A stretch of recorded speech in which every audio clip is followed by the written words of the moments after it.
A very warm welcome to Deeksha Vedantu YouTube channel. I hope you all are doing great. And today, since for my 10th class champions, I've got you a very important video of the sample paper for 2025-2026.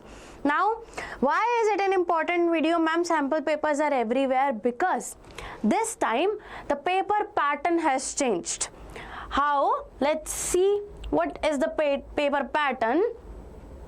Okay, let me show you the exact sample paper. There is, okay, this is our sample paper for complete science that CBSE has released for 2025-2026. Now if we look carefully, read the instructions, it's saying the total will be 39 questions. There will be total 39 questions, and section A will be biology, section B will be chemistry, and section C will be physics.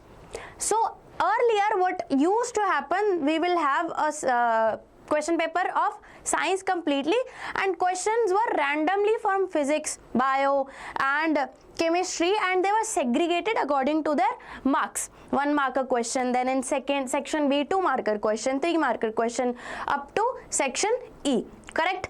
Okay, we know that, right? But what changed is now there will be only 3 sections. Section A will be biology, as you can see the questions. Section B will be chemistry, and then section C will be physics. So let's go to section C and see what kind of paper they have given this time. See, this is chemistry, physics. Okay, so if you see, the first questions are MCQs. Okay, moving on, MCQs and some assertion reason questions you have to answer, kind of MCQs also. Then we have some theory questions based on, it is a mix of now theory and numerical. It's a theoretical question, again theoretical question 2 marker.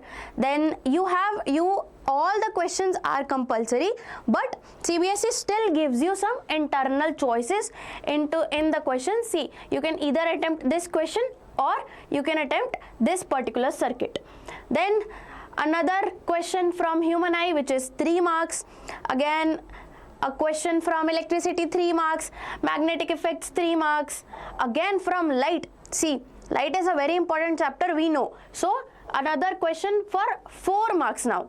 Then again we have a choice. See, this whole question you have to attempt, but in part C and D, from part C and D you have to attempt 1 question. So there are internal choices that you are given. Then again attempt C or D. Next question, now this is 5 marks, which is electricity, we know, very important chapter.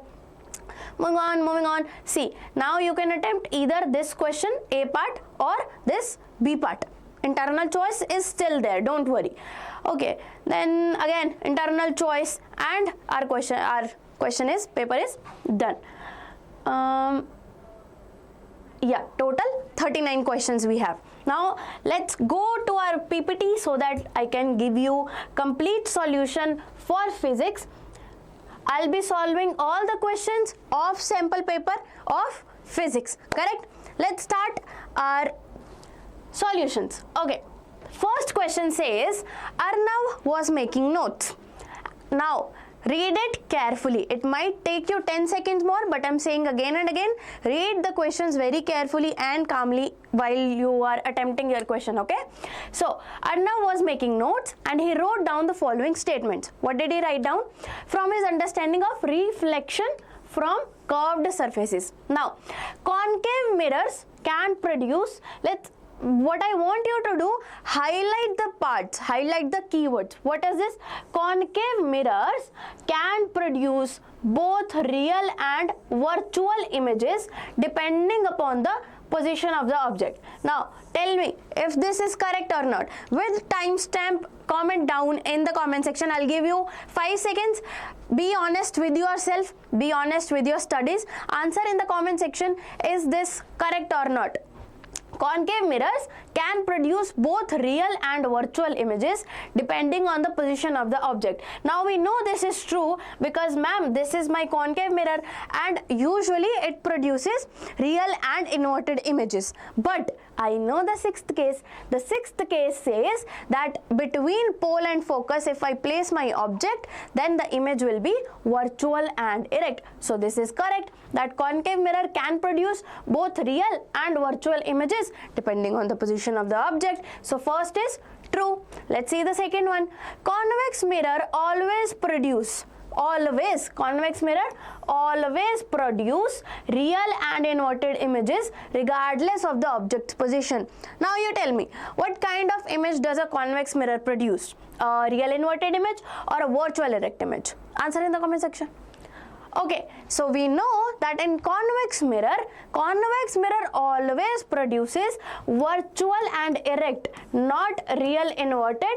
It produces, convex mirror produces virtual and erect image. So this option is wrong. Third says, in both concave and convex mirror, the image location can be determined using the mirror formula, where f is the focal length, v is the image distance, u is the object distance. Choose from the following the correct option that lists the correct statement about reflection from curved surface. Now tell me if the third is correct or not. Is this formula correct? 1 by f equals to 1 by v plus 1 by u. This is correct, ma'am. We know this is mirror formula, and we know f is focal length, v is position of image or image distance, u is object distance. So third is also correct. So my correct option will be first and third, that is D option. Correct? Understood? Let's move on to the next question, which says, again an MCQs, choose the correct option from the below which explains the reason for us to perceive the day sky as blue. What do we need to see? Why the day sky looks blue? Okay, let's see the options. First option is, as sunlight passes through the atmosphere, shorter wavelengths such as blue are scattered more than other colors. Like we know, ma'am, of course blue has shorter wavelength than red, and it scatters more because of the frequency. So this is correct. Okay, blue has shorter wavelength, so it has higher frequency, so that's why it scatters more. Now the sky, second option is, the sky appears blue because all colors are scattered equally, but blue light is stronger and more visible to the human eye. We know that all colors does not scatter equally, so this option is wrong. Third option says the blue color of the sky is due to longer wavelengths like red and orange scattering more than shorter wavelengths, making blue stand out more. But they are saying that the blue color of the sky is due to longer wavelengths like red, but we know blue and red does not have longer wavelengths. Blue has shorter wavelength, so this option is also wrong. D, the atmosphere contains blue colored particles that give the sky its blue experience. Is CBSE trying to fool us? We know atmosphere does not contain any kind of colored particles, so this is also false. The correct option is A. Correct? Next question is, assertion says a point object is placed at a distance of 26 centimeter from a convex mirror. So what mirror it is? It is convex mirror. If a point object is placed, that means u equals to minus 26 centimeter of focal length 26 centimeter. So f is also 26 centimeter. Now the image will not form at infinity. This says that the image will not form at infinity, and the reason it gives is because for above given system the equation, this equation is 1 by f equals to 1 by u plus 1 by v gives v equals to infinity. Now let's look at this question a little carefully. This is my the given is convex mirror. This is my convex mirror, okay, and the focal length is 26 centimeter. Correct? Now if my object is placed at 26 centimeter, if my object is also placed here at 26 centimeter, so it's kind of a focus. Correct? It's kind of a focus because here it's also 26 centimeter, here it's also 26 centimeter. So let's draw our convex mirror first. Let's see what it says. This is my convex mirror and my focal length is on behind the mirror, correct? Now see, the object distances, we have studied two cases in case of convex mirror. Either the object is at infinity or the object is at any point between infinity to pole of the mirror. So this is, let's say 26 centimeter is somewhere here, correct? This is my U. So we know that when the object is placed anywhere between infinity to pole, my image will be formed between pole and focal length. So somewhere here will be my object's image. So it is saying that the image will not form at infinity. That is correct. My image is not forming at infinity. My image is forming between pole and focal length. So A is correct. A is correct. So reason says, for given system, 1 by mirror formula, V will be infinity, but the image distance is not infinity, right? It's somewhere between pole and focal length, so V cannot be infinity. So R is false. R is false. So A is true, R is false, C is our answer. Moving on to the next question that says, the above image shows the formation of an image with an optical instrument. We know this is some kind of optical instrument. Identify the optical instrument in the image. So we need to identify which kind of optical image, which kind of optical instrument this is. Let me write some basic things that I can see in this image.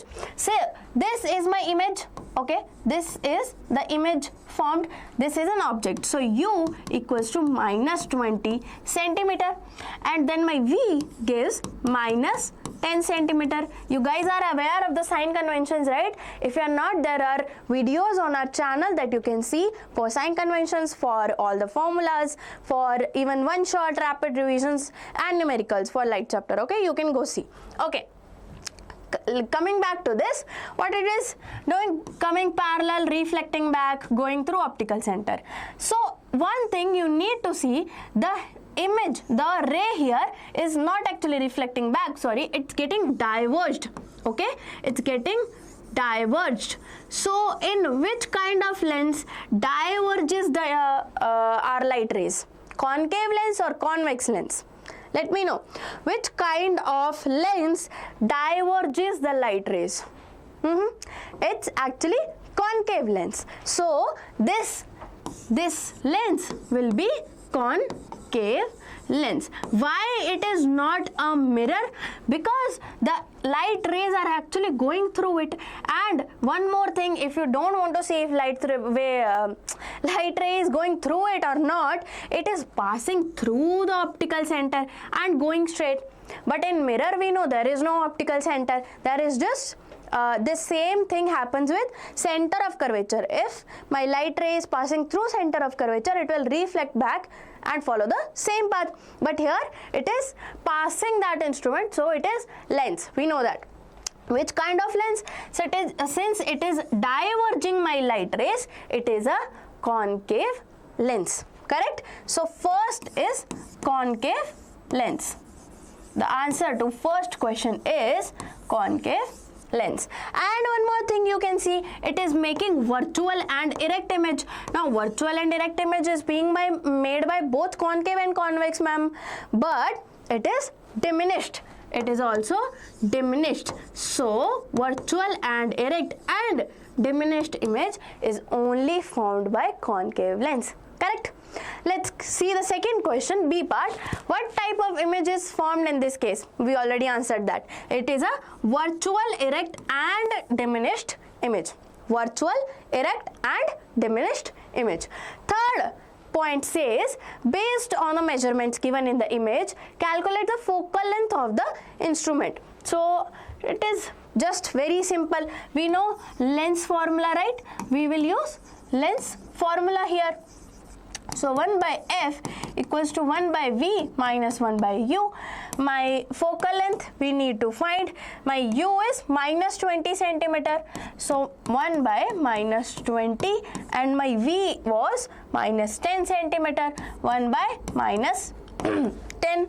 So this will be 1 by 20 minus 1 by 10, which will be 20. 1 minus 2, this will be minus 1 by 20. So my focal length will be minus 20 centimeter. And this also proves, I know concave lens, the focal length of concave lens is always negative, and this proves that because through calculation we are also getting negative focal length, which also again proves our answer. Let's go to the next question, which is find out the following in the electrical circuit given in the figure. So this is my figure. First is saying effective resistance of 2 to 8 ohm resistors in the combination. First we need to find the effective resistance of this circuit. Now can I say that these are like this? If I just rotate it a little bit, these are 8 ohm and 8 ohm. So these are in parallel. It's a parallel combination. So the equivalent parallel resistance will be 1 by 8 plus 1 by 8, which will be 2 by 4, 2 by 8, which will be 1 by 4. So my equivalent resistance will be 4 ohm. Correct? So first part is done. Effective resistance of 2 8 ohm resistors in the combination is 4 ohm. Correct? Second part says current flowing through the 4 ohm resistance. This current flowing through 4 ohm resistor. Now tell me one thing. This resistor and this whole part, these are in series. Are they in series? So to find current, we know we have to calculate equivalent resistance first. Let's see how that works. This is 4 ohm. 4 ohm. This was 8 ohm and 8 ohm. Let's just make this for a second, and here is a voltage which was how much? 8 volt. Okay, 8 volt. What we need to do, we need to find current in this circuit. So first I will find equivalent resistance. Now equivalent resistance, because of this we already calculated, was 4 ohm, and both of these are in series. So 4 plus 4 will be 8. 4 plus 4 will be 8 ohm. So this will be my new circuit. Now my dear children, is that correct? And this will be 8 volt. Correct? Now I need to just find current, which I will do with Ohm's law. Current I need to find. I have 8 ohm resistor and I have 8 volt. So from this my current will come out to be 1 ampere. Correct? Now current in the whole circuit is 1 ampere, but just in 4 ohm, ma'am, 4 ohm and the other 4 ohm is in series. So in series we know current does not divide. Okay, so the current from 4 ohm will also be 1 ampere. Correct? Next question, which says study the circuit and find out. The first is the current in 12 ohm resistor. The current in 12 ohm resistor. But don't fool us, CBSE. We know the first thing we need to do to calculate current is to find the equivalent resistance. So this is my, let's remake the circuit. This is 6 volt. And okay, so this is 24 and this is what, 12. So if I need to calculate equivalent resistance of this, these are in parallel. So 1 by 24 plus 1 by 24, which will give me 1 by 12, and equivalent resistance will be 12 ohm for this circuit. So instead of this circuit, can I make this now?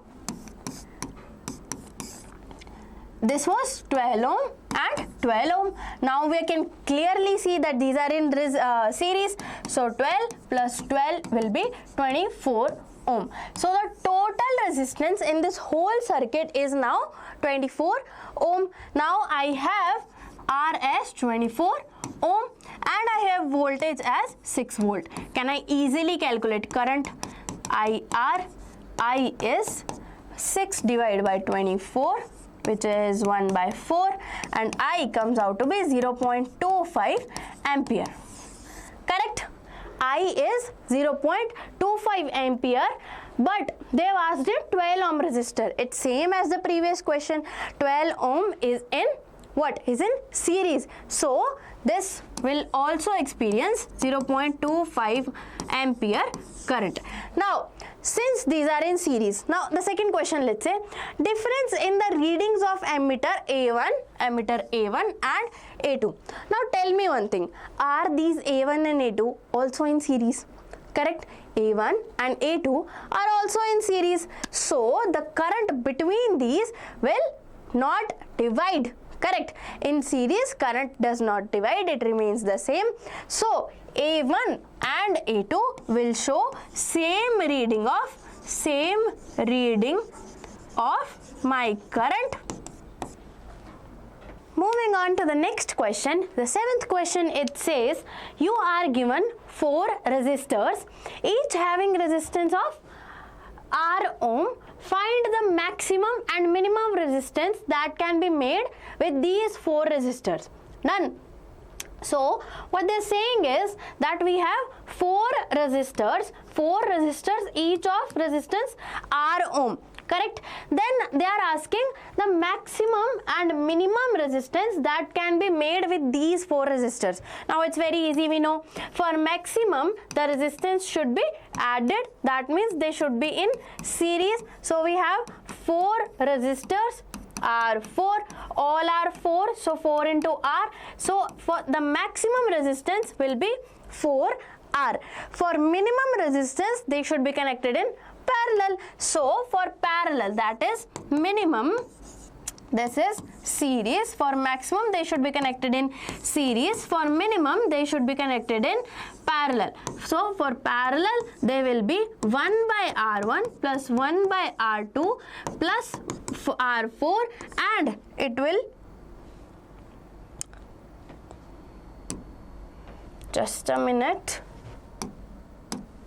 yeah, for these they will be R divided by 4, correct? This will be R divided by 4. So for parallel, for minimum it will be R by 4. For maximum it should be connected in series, which will be 4R. Correct? Let's see the second part, which says we have a copper wire of length 2 meter and a cross section of 0.5 meter square.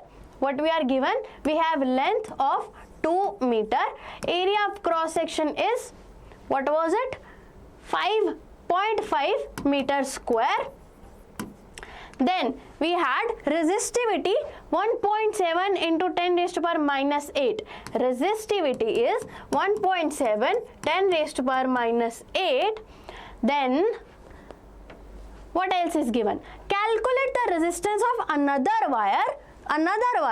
Now the wire is another, but it is made up of same material. Calculate the resistance of another wire made up of same material whose length is twice the length of the wire but has the same cross-sectional area.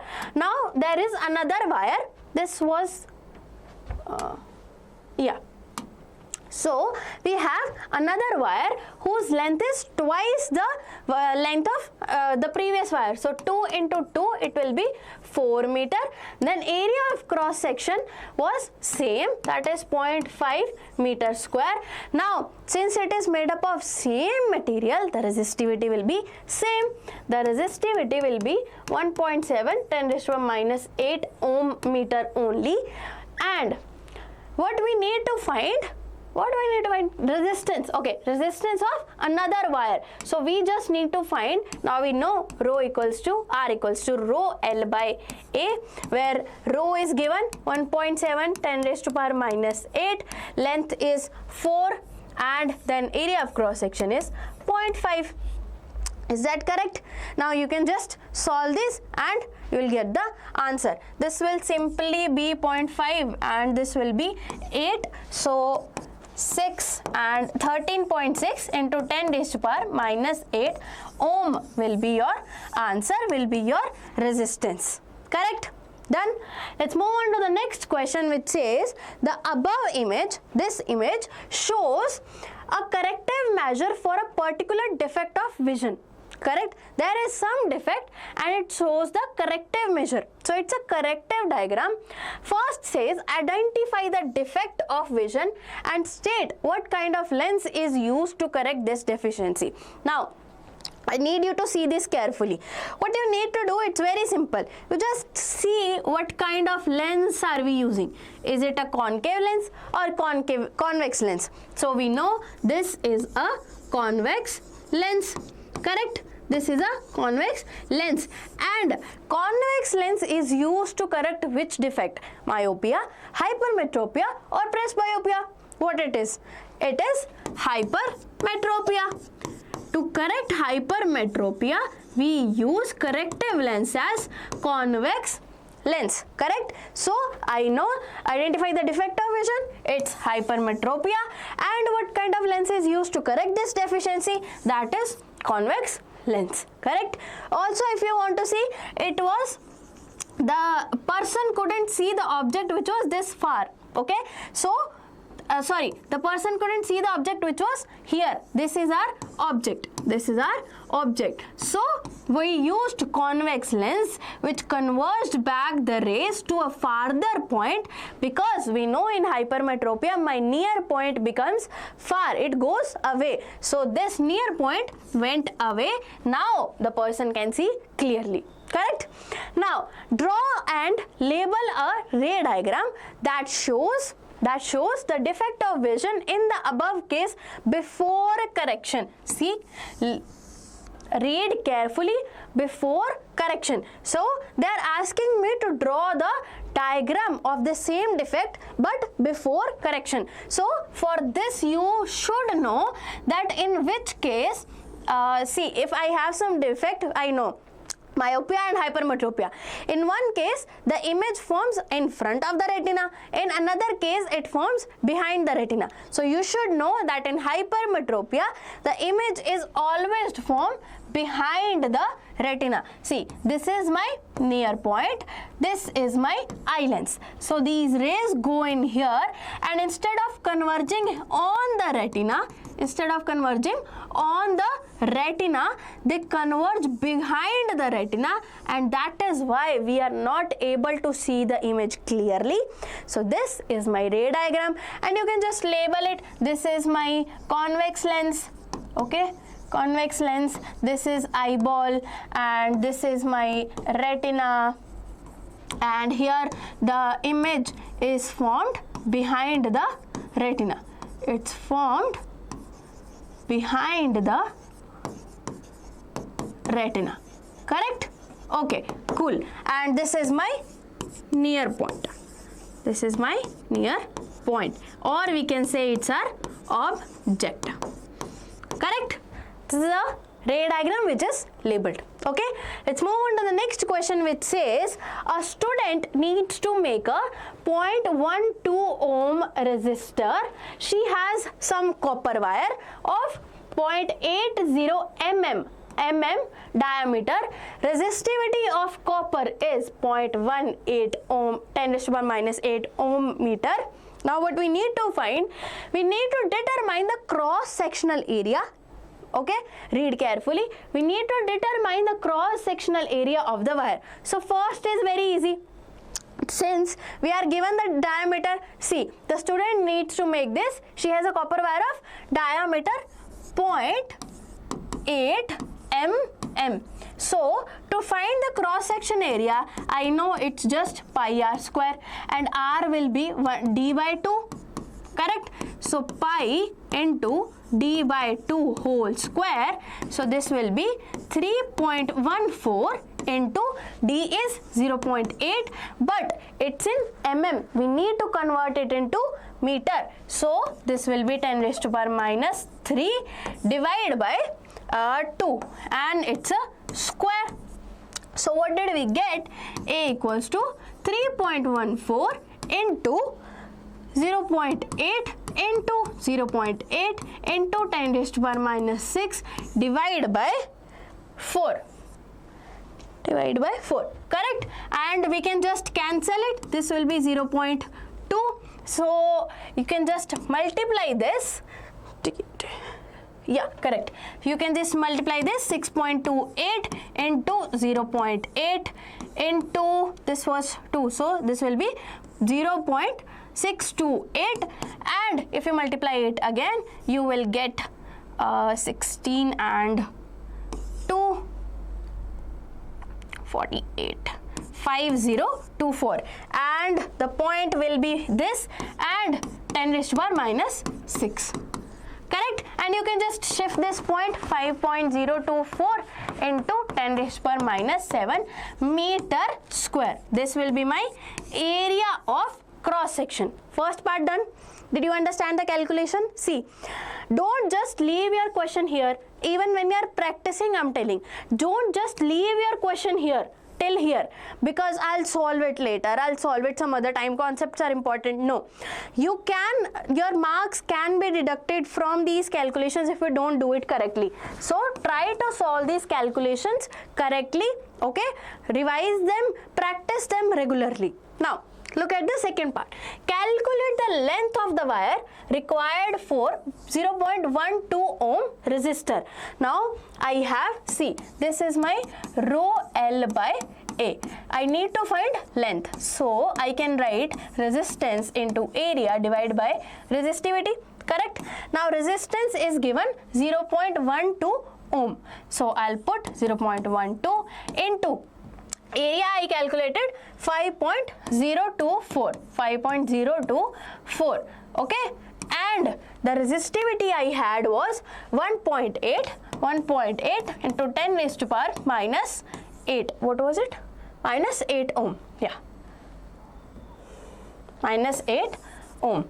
Correct? Yeah, correct. Okay, now can you solve this?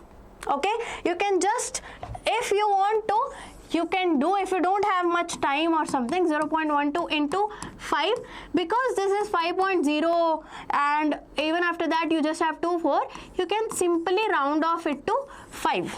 Okay, if you don't have much time, you can't do calculation in 5024, just write 5 and 1.8 10 raised to power minus 8 ohm.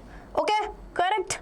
The resistance, yes. Now you can just solve it. Okay, can you guys solve it now? Have you practiced? If you haven't practiced it, solve it and tell me the answer in the comment section. Okay, it's whatever time it is now. Okay, the next question says magnetic field lines are shown in the given diagram.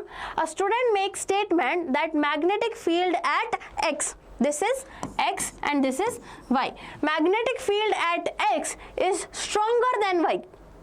Explain this reason if the student claims that it is correct. Okay, now he says that the strength of magnetic field lines is more at X than at Y. Is he correct? Yes or no? Is he correct? Yes, he is correct. Why? Because we know that here magnetic field lines are very close together, and we know if magnetic field lines are very close together, it will be a strong magnetic field. Correct? And if they are far away, it will be a weak magnetic field. So comparing these two, these are far away and these are very close. Correct? So the magnetic field will be more at X than Y. So what did student say? A student makes a statement that magnetic field at X is stronger than Y. So he was correct. Why? Because the strength of magnetic field lines depends upon the closeness of magnetic fields. Correct? Okay. The second, it says also draw the diagram and make the direction of magnetic field lines. So what they are saying, redraw the diagram north to south. Now me and my kids know, I've told you 100 times, this is the direction of, this will be the shape of my magnetic field lines. Now I know outside the magnet they go from north to south, outside the magnet, south to north, what? Inside the magnet. So north to south outside the magnet, inside they will go from south to north. Correct? We made the diagram again. Okay, next question. Okay, before next question, I want you all guys to click on the link in the description to join our WhatsApp channel. We have been going live for your pre-boards. We will go live. We are going to come up with a crash course for you guys so that you can prepare for your boards completely and crisply, okay, whatever. So go join the link of the WhatsApp channel. You will know everything about the crash course, about the videos that we are putting, about the sample papers. Okay, next question. A big one.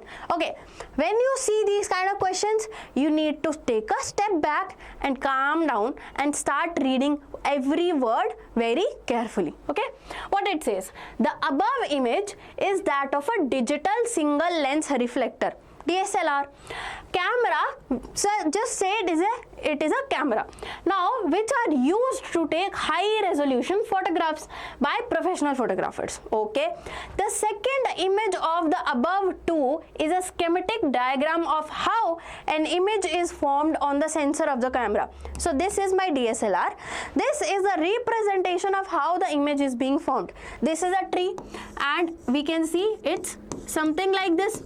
Okay, and in the image we can see it's inverted. Correct? Clearly visible.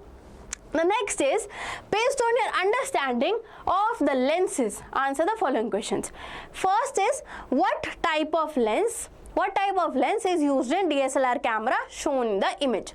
Now, to see what kind of lens that is being used, let us make this diagram into a ray diagram.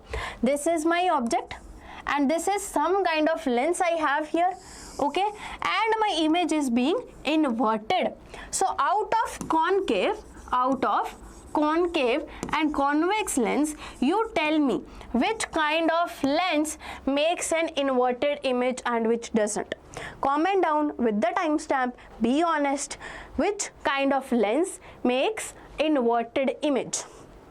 That is yes, that is my convex lens, because concave lens always make virtual and erect images, but my convex lens makes real inverted, and in one case it also makes virtual erect, but real is always made, inverted is always made by convex lens. So here I have a convex lens. Correct?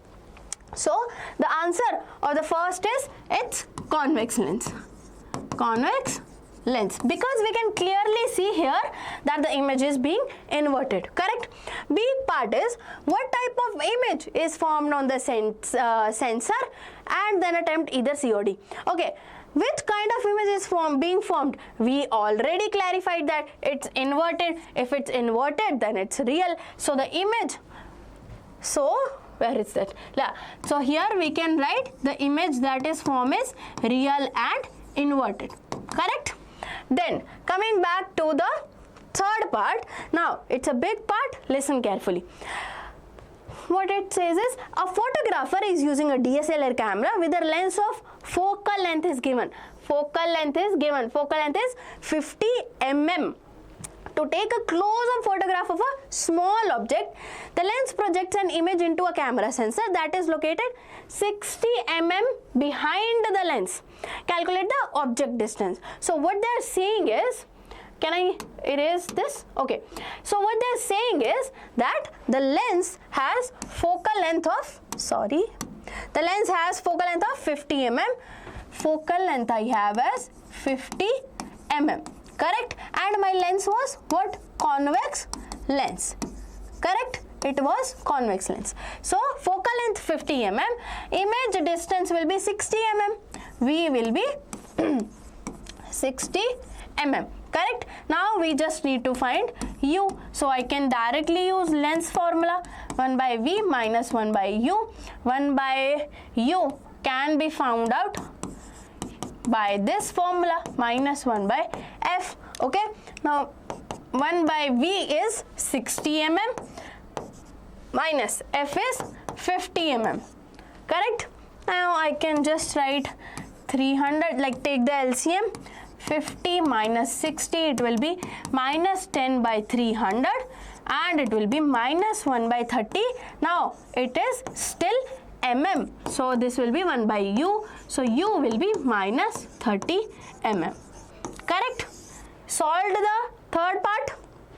Okay, let's see the D part, which is a photographer again is using a DSLR camera to take a photo of a flower.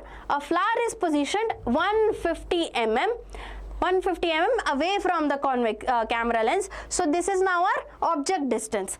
The actual height of the flower is 80 mm. Now they are given height of the flower, actual height, so height of object, and the image height formed on the camera sensor is measured to be 20 mm.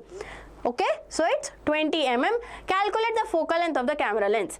Can I erase this? Okay, I don't have extra. Okay, I'll erase all this. We'll do C part. Okay, D part says, okay, D part says we have u as 150 mm and u is always negative. Then we have the height of object is 80 mm. Height of object is 80 mm. Correct? Then the height of image is 20 mm. But remember, the image now being formed is inverted, so it's below principal axis. So height of image is minus 20 mm. Okay, you need to take care of these very small things.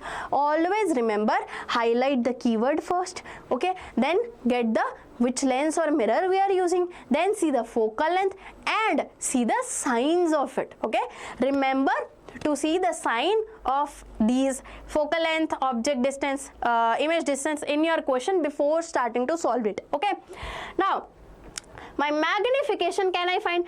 Okay, they need to find us, calculate the focal length of the camera lens. We need to find the focal length of the camera lens. Correct? For focal length we have u, but we need v. How will we find v now? Because we have this height of image by height of object is magnification. Height of image by height of object is magnification, which will be what? Height of image is 20 mm and object is 80 mm at its minus. So this will be 0.25 minus. Correct? Now another formula of magnification is, can I put m as minus 0.25? Okay, another is v by u and I have u. So this is 0.25 equals to v divided by u is 150. Correct? So if I write v equals to minus 0.25 into 150. Okay, can I calculate it? This will be, I am guessing, 37.5 something. Okay? Yeah. Yes, it will be something like this, and then there are 2 points. So this will be 37.5 meter, or was it meter or what? Everything was in mm, right? Mm. Okay, so everything was in mm, so this will be mm. So v, the position of image will be 37.5 mm. Correct? Solve the question. Okay. 12th question says, again a big question, but let's see it. Listen it and read it very calmly.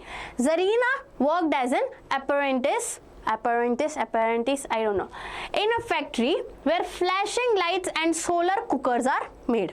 What? Flashlights and solar cookers are being made. She learnt to make the circuits, the design of the light box and light concentrators of the solar cookers as well. She learnt the uses of lenses in making all these tools. Based on your understanding of lenses, answer the following question. Okay. The A part, which they ask us, what kind of lenses are used in flashlight and light concentrator of the solar cooker? Now, to see this, you need to understand two things. What is happening in flashlight? In flashlight, we have a small source and the light is getting away, like it's getting diverged. So we know in my flashlight we will be using diverging lenses. In solar cooker, a lot of light is coming from infinity and parallel towards the lens and it's getting focused at a single point. So I am using a converging lens. So in solar cooker, so diverging lens is what? Diverging lens is concave lens. Diverging lens is my concave lens, and converging lens is my convex lens. Convex lens. So in flashlight I will be using concave lens so that it diverges my light.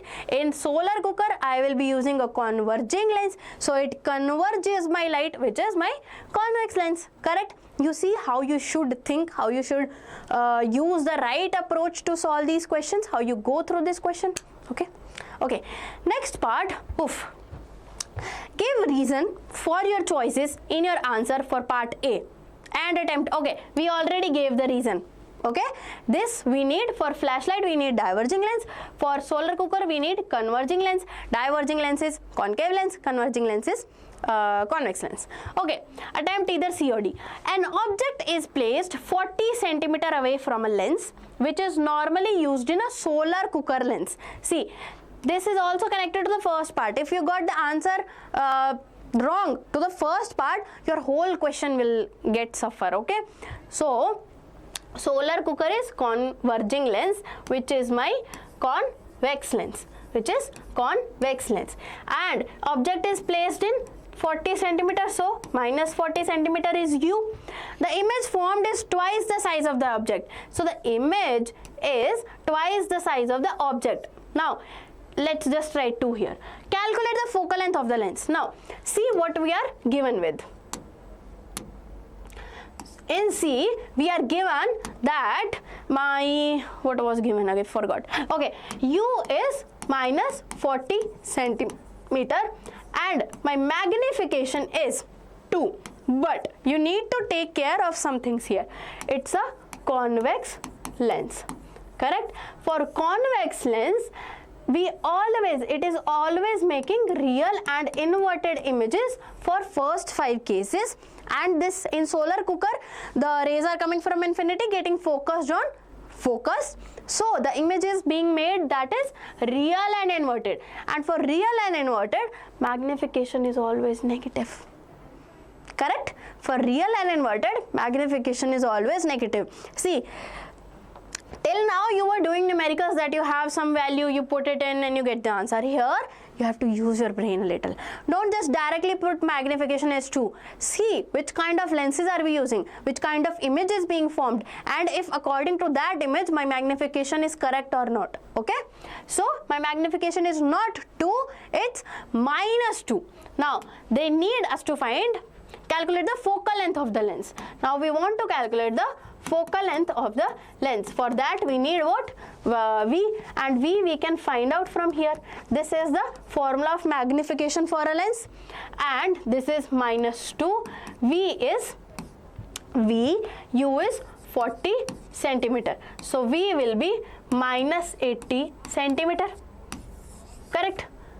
This is also minus, so this will get cancelled. So V will be 80 centimeter, and to find the focal length we can just use lens formula, minus 1 by U, and V is 1 by 80 centimeter and U is minus 40 centimeter, and you can just add these 80 plus 40. This will be 80, 1 plus 2, this will be 3 by 80, 1 by F. So F will be 80 divided by 3, and you can just solve this, and this will be in centimeter. You can do calculation of this, right? 80 by 3, come on. Okay, D part.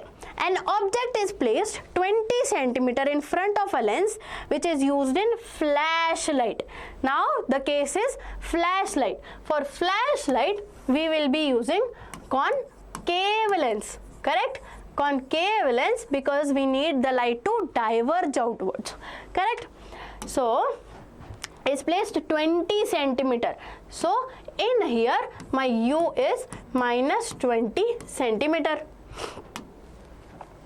Okay, and the image is formed 10 centimeter away from the lens. The image, now in concave lens, image also forms in the same side of the mirror, same side of the object. So it will be also minus 10 centimeter. See, how you have to use your brain. Away from the sun, oh, it's written on the same side. Now calculate the focal length of the lens. See, even if it was given in the question, we still used our brain. That's what you have to do. I just have to calculate the focal length. This will be 1 by v minus 1 by u. It will be minus 1 by 10 minus of minus 20, and this will be minus 1 by 10 plus 1 by 20, which will be minus 2 plus 1, and it will be minus 1 by 20, which is my 1 by f. So f will be minus 20 centimeter. And we know focal length of concave lens is always negative. Hence proved that our answer is correct, and we also rechecked it using the signs and the concave lens and our knowledge on our brain. Okay, next question says 13th says the arrangement of resistors shown in the above figure is connected to a battery. The power dissipation in the 100 ohm resistor. In this 100 ohm resistor, the power dissipation is 81 watt. This has 81 watt power. So calculate the current in the circuit. We need to calculate the current in the whole circuit. To calculate current, we need equivalent resistances first. Correct? Now, what I can do in this case, can I just find from V square by R, can I just find the whole P equals to, okay, let's find the equivalent resistance first. Let's be done with equivalent resistance. If you have any question which includes multiple resistances, first find the equivalent resistance. After that, we'll see what kind of formula we are using. So this is 100 plus these two are parallel. So can I directly write like this? Okay.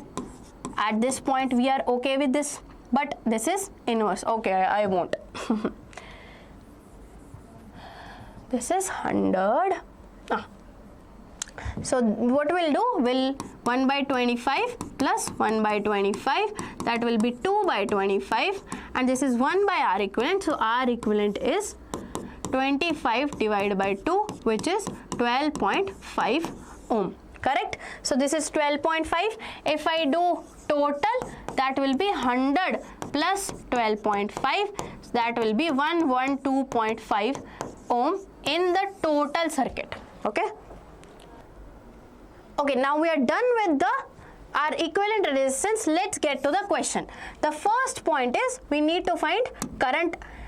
To find current, what we have? We have power, which is 81 watt, and we have voltage, which is given as what? Okay, we don't have voltage, we have resistance here. That is 100 ohm. So for this, I have power now, I have resistance now. I know the formula of power, which includes both current as well as resistor, and I have this 81 watt. I need to find I square, and the resistance is 100 ohm. So can I easily find I from here? 81 divided by 100. If I do the square root of 81 by 100, it will be I. So I will be what? 9 by 10, and it will be 0.9 ampere. So in this circuit, my current is 0.9 ampere. Let's look at the second part, the reading in the voltmeter V2. Now V2 is connected to both of these resistances. Okay, and see, that's why we found equivalent resistance first. So the equivalent resistance of these two is 12.5. Done. And these two, this 100 ohm and this whole, these are in series. So the current will be same in both of these, that is 0.9 ampere. Now I have the resistance. I have resistance as 12.5 ohm, and I have my current as 0.9 ampere. Can I easily use Ohm's law and find voltage? 0.9 into 12.5. Can you easily calculate this and find the voltage? Correct? The voltage from these, the product of current and resistance. Okay, when you find, this will be around, let's calculate this, 45, 18, 22, and this is, I guess, This is 10.25. Okay. Whatever the calculation you can do by yourselves, okay, and you can recheck. Next part is the reading of voltmeter V1. V1, where is V1? Okay, this is V1. Now this V1, the voltage will be the plus of the voltage from 100 ohm and the plus of voltage from this whole circuit. So what I have to do is, I'll find the equivalent resistance, which is what? 112.5 ohm. Again, that is why we calculated this. So I have current now. Current is 0.9 ampere. Equivalent resistance is what? It was 112.5 ohm. Now using again what? Ohm's law, can I easily calculate? V equals to IR. Can I easily calculate voltage? Comment down your answers of what the voltage will be. Okay. Next question. 14th question says, explain why in household circuits only the fuse is connected in series with all the rest of the appliances. What they are saying? They are saying the fuse is connected in series. Again, read the question carefully. Fuse is connected in series, but all other appliances are connected in parallel to each other. Why is that? So it's a very simple answer, we all know, right? The fuse is connected in series because we want the connection to be cut. If my fuse burns, I want the whole house to stop getting power, to stop getting voltage. And how will that happen? That can only happen in series. And why my appliances are connected in parallel? Why? Because when my appliances are connected in power, each is getting different voltage. So they are functioning on their own. They are getting the current that is required accordingly to their voltage and power they are consuming. Correct? And one more advantage of parallel usage is each appliance can function independently and simultaneously. If my fan breaks out, my fridge won't stop working, right? That is the advantage of parallel combination. And here it's written as well. What is? The fuse is connected in series with all appliances so that it can cut off the entire household circuit, protecting appliances from excess current, thus preventing fires. The second is, all appliances are connected in parallel so that each can get equal supply of voltage from mains. It allows appliances to function independently and simultaneously, drawing the required amount of current accordingly. Correct? Okay, let's see the second part. In a household circuit, an electric heater of power 1500 watt and a fan of power 500 watt. These two are connected in parallel. What? Connected in parallel to a 220 volt supply. 220 volt supply. A fuse rated 10 ampere. A fuse of rating 10 ampere is connected to the circuit to protect it from excessive current. Calculate the total current drawn by the heater and the fan. Now we need to calculate what is the total current that was being drawn by our heater and fan. Now you need to understand one thing. This is a parallel combination, and in parallel combination current is different. Correct? My current is different. So if this is my heater and this is my fan and they are connected in parallel, so they each will be getting different current. What we are given is their individual power, but both of these will be getting same voltage. Correct? Both of these will be getting same voltage. We need to find the total current drawn by the heater and the fan. So I know the formula, that is P equals to V into I. My 220 volt, this is I of heater, and the power I had for heater was 1500 watt. This is 1500. So the current of heater will be 1500 divided by 220. Correct?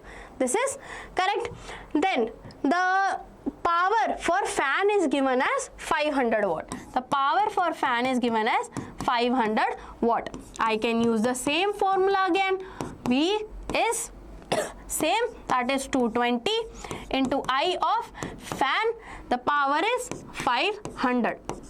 So 500 divided by 220 will be my answer for current of fan as well as current of heater will be 150 divided by 22, and the same goes. Okay. What else they have said?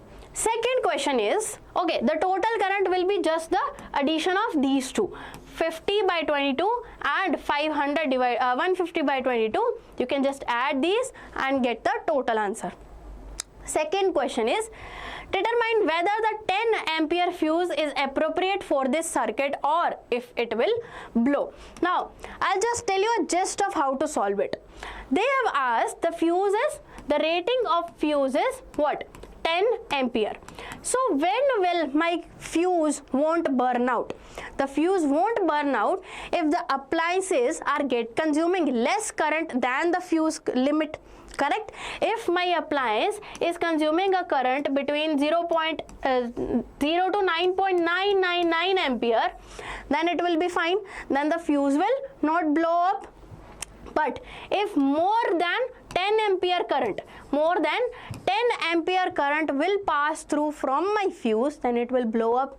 So tell me in the comment section, will these two, heater and fan, will these blow up? Will these consume more current than fuse limit or not? Okay.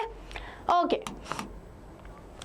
Next question is, okay, an electric heater consists of three smaller heating elements, which is A and B and C, connected as shown in the figure. Each heating element, okay, all of them are rated as, they have power as 1.2 kilowatt and they have voltage equals to 240 volt. Okay, these are the, all three of them has these same parameters. Then and has constant resistances S1, S2 and S3 are respective switches. The circuit is connected to 240 volt supply. Now what we need to find, calculate the resistance of one heating element. We need to find the resistance of one heating element. So we have P and V. So we know the formula of power, that is V square by R. Correct? V is what? 240 into 240 and this is R, and my power is what? 1.2, but this is in kilowatt. Keep in mind the units, so I'll convert it into watt, and this will be 1200 divided by 240 into 240 equals to 1 by R. Correct? And this will cancel out.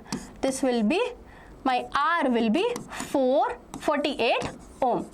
Correct? My resistance, these all three resistors are of same resistance. It's given in the question. Each heating element is rated as this and has constant resistance. So all these three elements have same constant resistance, which is what? 48 ohm. Correct? The second question they have asked is, calculate the current in each resistor when only S1 and S3 are closed. See, S1, S2, S3 are switches. Now, see carefully. If S1 is closed, then current will flow through here and it will come back here and everything. Okay. If this S3 is closed, then the current through C will also flow. But my S2 is still open. So through this wire there will be no current. All the current will go from A and in B and in C. Correct? Whatever the arrows, whatever the direction of current is, it will flow only from this wire A and B and C. Through this S2 branch, no current will flow because the circuit is not closed. Correct? So now A, B and C, these are, now okay, let's draw the circuit again. This is A, this is B and this is my C, and this is voltage. This was 240 volt, this is 48 ohm, 48 ohm, 48 ohm. Correct? And we need to calculate the current in each resistor when only S1 and S3 are closed. So let's see. the current through, okay, now this is a parallel combination, correct? And in parallel combination, again we know current divides. So in this branch and this branch, these two branches will experience different values of current, correct? Now I have resistance, I have voltage. Can I find the current using Ohm's law? Let's mark this as 1 and 2. I have to find one current. So it will be 240 volt equals to I1, and resistance is what? 48 plus 48. Resistances add in series. 48 plus 48 will be 96. Correct? So you can find this. Is it correct? Then the current in this second branch, this is my first branch. Correct? This is my first branch and this is the second branch. So in this only has resistance as 48 ohm and the voltage as 240 volt. So my I will be V by R and V will be 240 divided by 48. Done? Okay, I know I1 as well as I2. Now in these the current is different, but through A and B the current will be same since they are in series, correct? Okay, if you want to solve, I2 will be, I guess, 5 ampere and then I1 will be what? I guess 2.5 ampere, okay? Yeah. So calculate the power dissipated across A when S1, S2, S3 are closed. Now all the switches are closed. S1 is closed, so current is going from A and B. But now S2 is also closed. Now you have to use some brain. What? Ma'am, if the current is going through A, and so the current has two options. It can either go from a path which has high resistance, or it can go through a path which has no resistance at all. Okay, this is a path where B has some resistance, that is 2.5. okay, but S2, if this whole branch is closed, this S2 will have zero resistance, correct? This will have zero resistance. So the current will flow something like this, and the whole resistance A will now become 5 ohm. Correct? Because if you do the calculation, this was 240 divided by 48, but this is now 240 divided by 48 as well, right? The current is not flowing through the other resistance. The current is not flowing through other resistance. So if my current is flowing through this and they are equal in resistances, then my value of current will be 5 ampere, right? Sorry, 5 ampere. Correct? So now the current will not take this path, it will directly go something like this from A and from C. So we need to calculate the power dissipated across A. Now the formula of power is V into I. Correct? The V is 240 volt. Now the I is what? The I is, okay, let me calculate I for you again.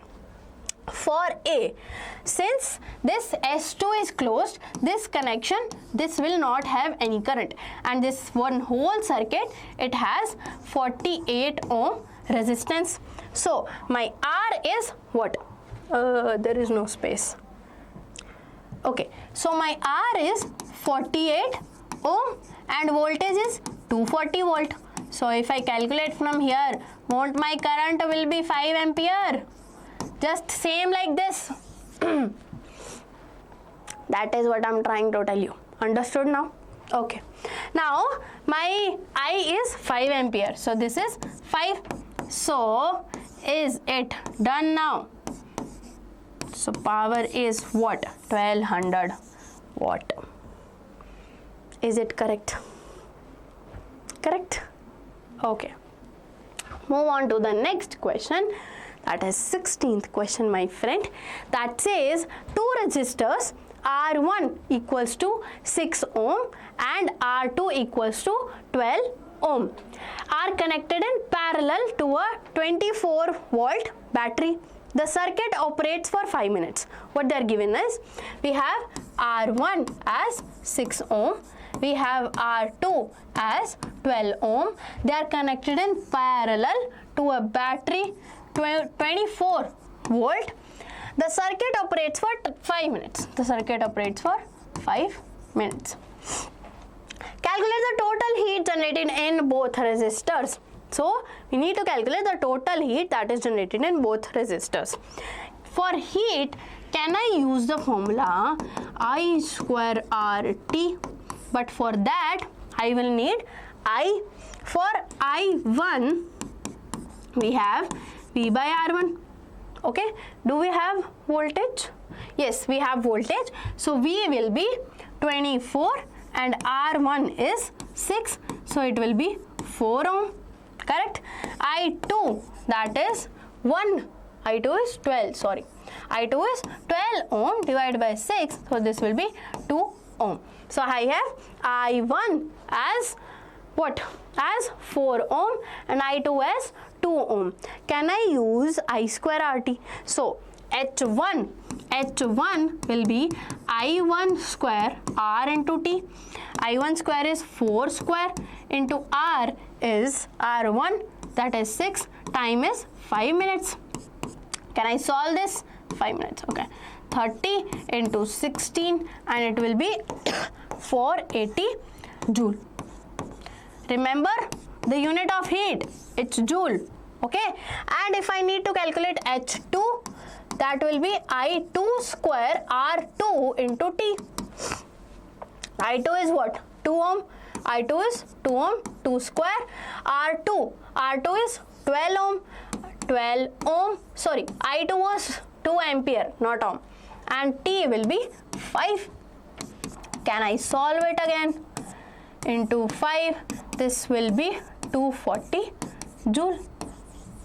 Correct? This is H2. So, calculate the total heat generated in both resistors. In resistor 1, we have 480 joule. In resistor 2, we have 240 joule. Okay. Second says, if each resistor has a power rating of 100 watt.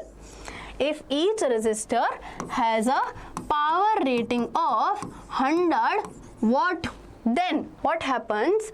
Determine whether it is safe to use these resistors in the circuit. Determine whether if it is safe to use these resistors in the circuit. For that, we will need the current. We will need the current that is passing through these resistors. We have, that is 4 ohm and 2 ohm. So the total current in my circuit was 4 plus 2, 6 ohm. Okay, and the power is, so the total power will become what? V into I. Okay, V is the total voltage, we know 24. So 24 into 6. So the power is 144 watt in the circuit. Now each resistor has a power of 100 watt and the whole circuit has a power of 144 watt. So it's fine. My resistor is not using more power that is available. Available is 144 watt, but each resistor is using 100 watt. So it's fine. If each resistor is using power 100 watt and I have a reservoir that is giving me power of 144 watt. So it's safe to use resistor in that circuit. Okay, done.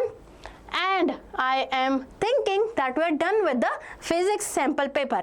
I know the video might be a little long, but I've given you all the solution and we know how important sample papers are for our CBSE exams. So let me know in the comment section if you have any doubts, if you understood any question or not. I'll try to reply to those, and I want you to subscribe the channel first, because we are bringing you crash course which you really need for your 10th boards. We are putting so much effort for you guys. So I'll see you in the next video. Till then, tada, bye bye.